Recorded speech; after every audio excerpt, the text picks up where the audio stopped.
welcome back to my kitchen and beyond the cookbook. Today we're going to do a recipe for stuffed pork loin for Easter. As you can see, Yvette's not with me again, but that's okay. We're practicing the social distancing. So I'm going to do my portion and then she will do her portion. So we're going to do, like I said, stuffed pork loin, and this stuffing, I have all the ingredients out here for the stuffing. We'll do the stuffing today, and then we'll put it, cool it, put it in the fridge and have it ready for tomorrow, and then we'll stuff the pork loin and put it in the oven, and I can show you how to do that as well. But it's kind of, it's inspired by one of my mother's recipes. She always makes stuffed eggs. Now, we're sort of in a quarantine in this area, so we really can't go out to be, you know, just shopping and getting whatever we want.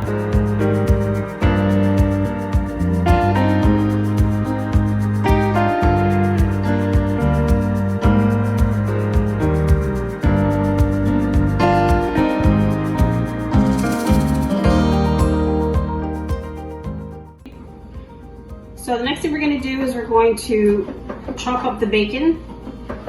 I have a frying pan going with just a little bit of olive oil, not a whole lot, just enough to coat the bottom of it. We're going to render the fat, and then we're going to add the onions.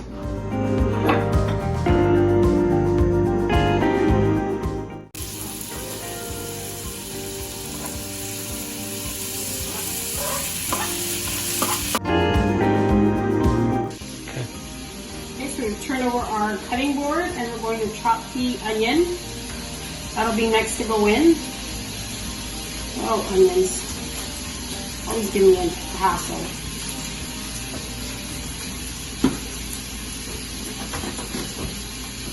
So keep an ear out for the bacon. You don't want the bacon to get too crispy, and you don't want it to burn, for sure. You just want really just the flavor of it, and you know, even if there's a few bits of bacon in there, that's always good.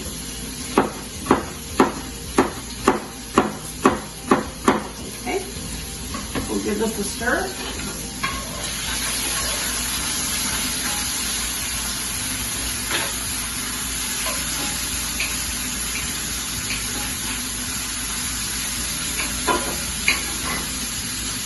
Okay, the next thing we're going to chop, we're going to add these onions when they're rendered, when the fat is rendered a bit more.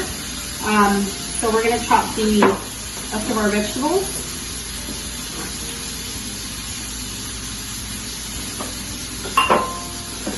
So I have 4 kids, as everybody knows, I think. I have one that does not like mushrooms, but I add mushrooms to a lot of stuff. And he doesn't know it. There's nothing wrong with the flavor of mushrooms. It adds a nice earthy balance to things. And try and chop them up as small as you can. You don't need to have big chunks of mushrooms.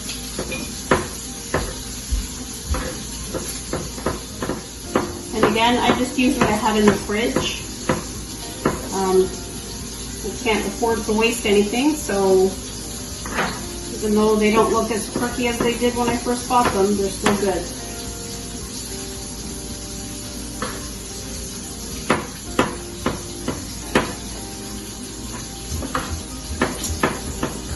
Okay, let's check on our bacon.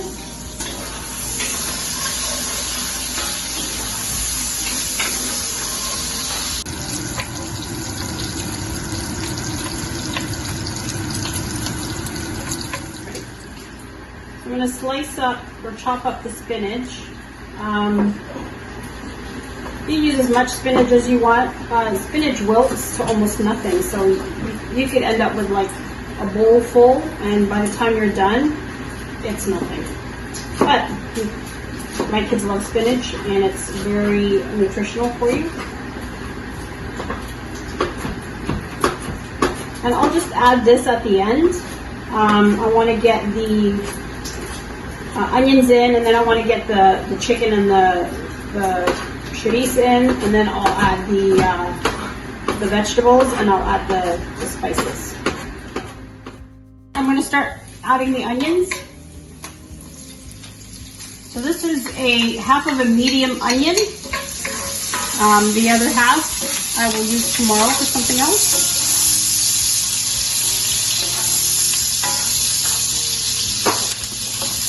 Turn the heat down a little bit. You don't need it that high anymore.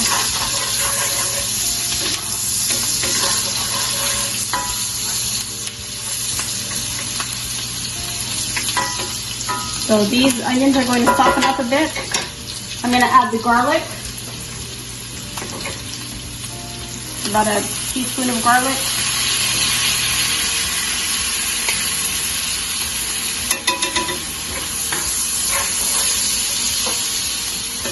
Oh, it smells good already.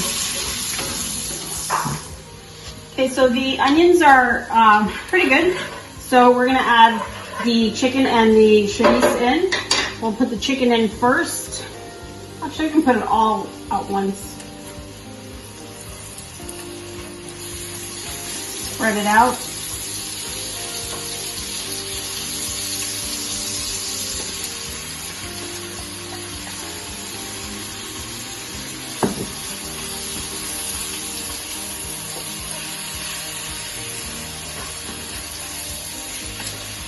Let that go for a bit. I'm gonna get ready to add the spinach. So like I said, the spinach is gonna wilt.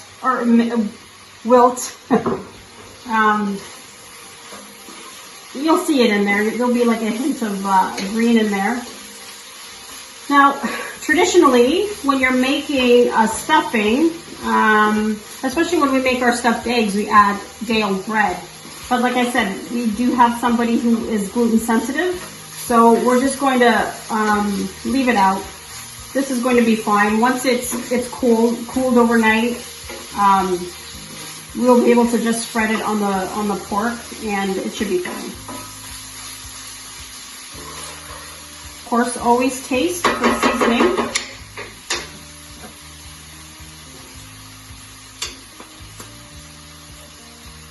Oops.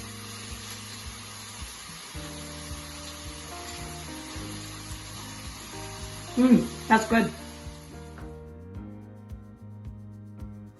Hello, welcome back. I don't know if you remember where we left off from yesterday. We had the stuffing already, and I placed it in the fridge. I cooled it, placed it in the fridge to cool overnight, and it smells so good. It smells so good. I don't know if you can see that. You can see the chunks of chicken and bacon and Portuguese sausage. It smells really, really good. And as I was explaining yesterday, this is a take on something that my mother makes all the time. Whenever we have gatherings or special occasions, she makes stuffed eggs. And in those eggs, she puts Portuguese sausage, chicken gizzards, and breading, and then her spices, which we went through yesterday. But because of the situation that we're in, where we cannot just go outside and get whatever we want, we just made do. So instead of the gizzards, I put in chicken breast. I put in the Portuguese sausage as well, but I also sauteed the onions and vegetables and everything else in bacon fat. So I included 5 rations of bacon, chopped it up, and then I sauteed it in the pan. So this is the result. And it's quite a lot. I didn't think it was going to be that much, but it is, which is fine.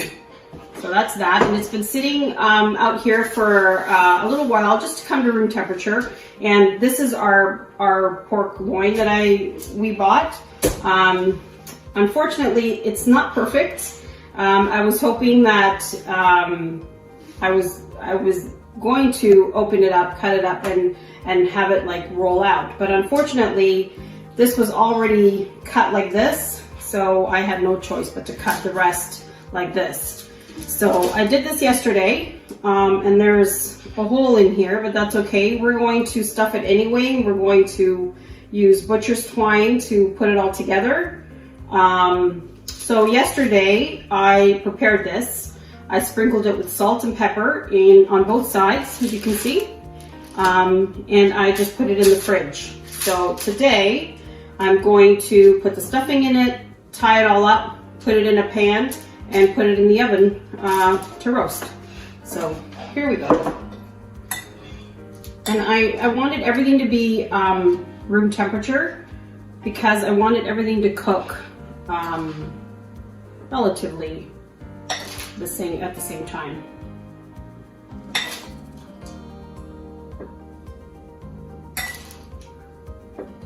Sometimes it's best to use your hands.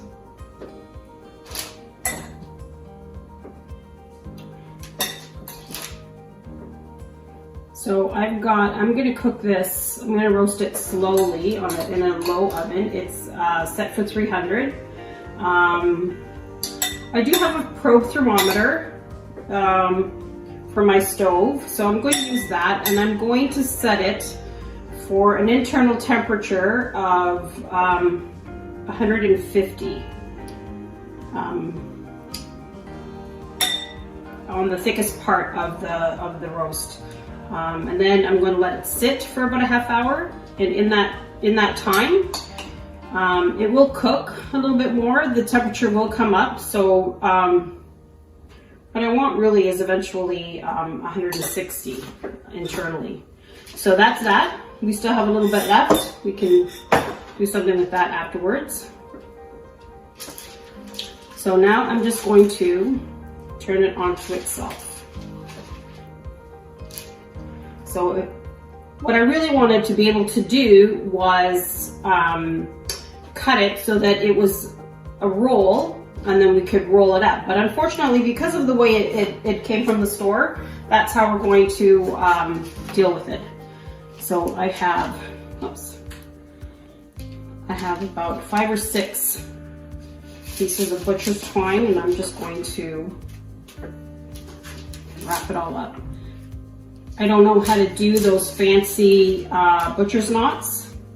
I actually did do it once. I don't know how I did it. It was completely by accident. So I don't really know how I did it, so I'm not going to try and replicate it. So this is the easiest way to do it, and it's going to work. Just going to make simple ties, that's all. I'm going to tie it tight enough so that it doesn't come apart. I want them to be fairly close together as well, because of the shape of the roast, because it's not so perfect. I want it to be fairly tight, and I want the thread to be fairly close together. So like I said before, I only sprinkled salt and pepper. I think I'm going to put some olive oil on top of it while it cooks. Oops, I always want to make a knot, like a bow tie. I suppose you can, but you don't have to.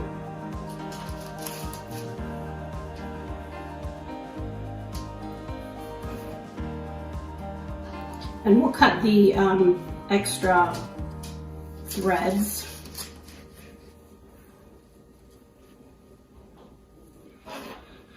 So I have a family of, I have 4 kids. So there's we're a family of 6. My mother also lives with us, so that's 7. And because of I think I'm gonna add one more.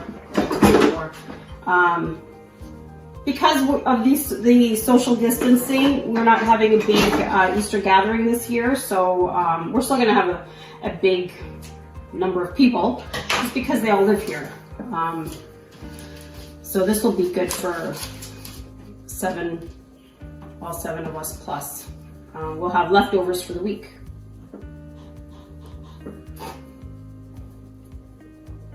Oops, this one's not tight.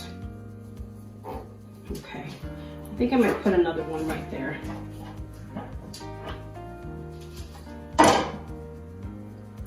I like my fancy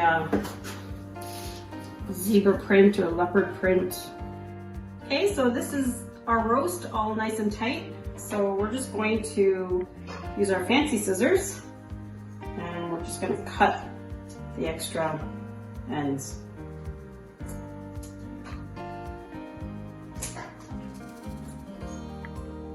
This isn't difficult at all. And like I said, I have a probe thermometer for my stove, so I'm just going to set it. I'm going to put it on the roast and I'm going to put it in the pan.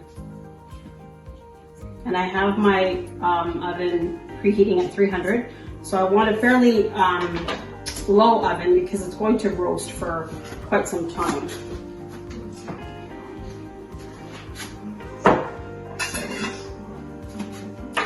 So it's not too bad. I've left the fat on it, and I think I'm going to actually put it in like this. Okay, so I placed the thermometer in the thickest part. I'm going to put some olive oil and place it in the oven. Like I said, the oven is at 300. I'm going to roast it uncovered, and then halfway through I'm going to take it out. I'm going to have a look at it and then maybe cover it up. I don't want it to burn, but I do want it to have a nice roasted color. I'll just keep an eye on it to make sure that it's going well. This is a fairly long roast, and it looks like it's crowded in here, but it will shrink a bit, so I'm not worried about it having room. It'll be fine. Okay. So if you just give me a minute, I'm going to wash my hands and we'll put it in the oven.